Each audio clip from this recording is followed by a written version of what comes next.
A while ago, I made a video about what should you expect from your first D&D session. Today, I'd like to make a counterpoint to that video about what the players and the party that you are joining should expect from you at your first D&D session. Cue intro. Verse 20. Explosions, epicness. It actually probably won't be that epic. Okay, so you have a group of friends and they've been playing D&D together for 6 months and they're halfway through this campaign.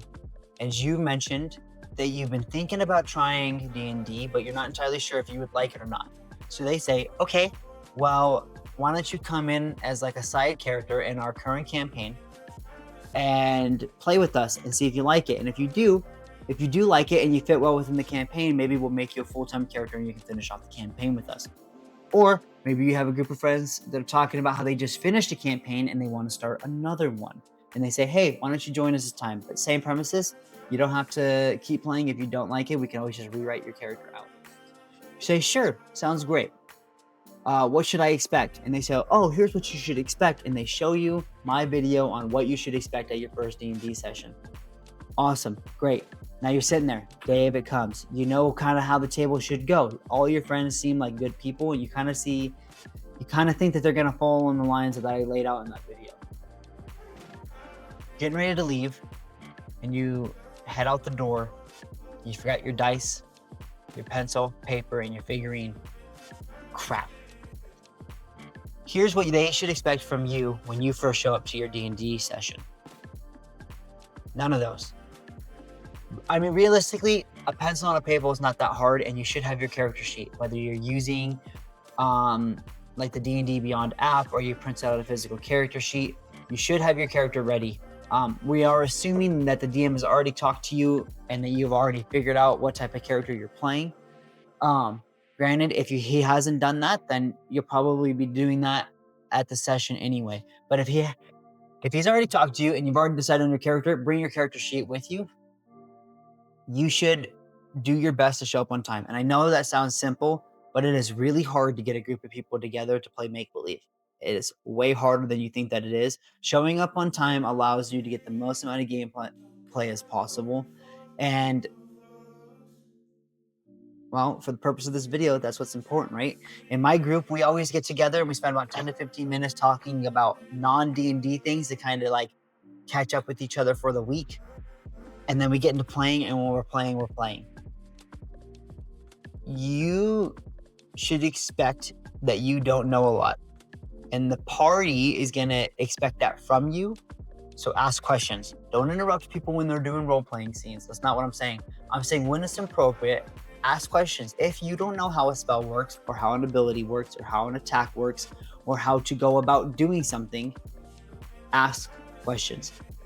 They're going to expect that from you, and you should expect to do that, and it's going to be okay. Nobody's going to be upset about it. In fact, as a DM, I love it when my players ask questions. It means they want to know more. What they should also expect from you is that you're respectful, you pay attention, and that you did your best to learn your character sheet before you showed up. I was still learning stuff about my character sheet all the way to the very end of my campaign. Every level up, every new class that I multi-class into, every new magic item I got, it can be a lot to keep track of.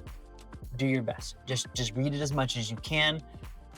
They should expect you to be ready for your turn. So as combat is happening and it's getting closer to your turn in the initiative order, you should be looking at what's been happening, what's been going on, and seeing what you can do on your turn to aid your party. They should expect you to make choices that your character wouldn't make. They should expect you to bring snacks.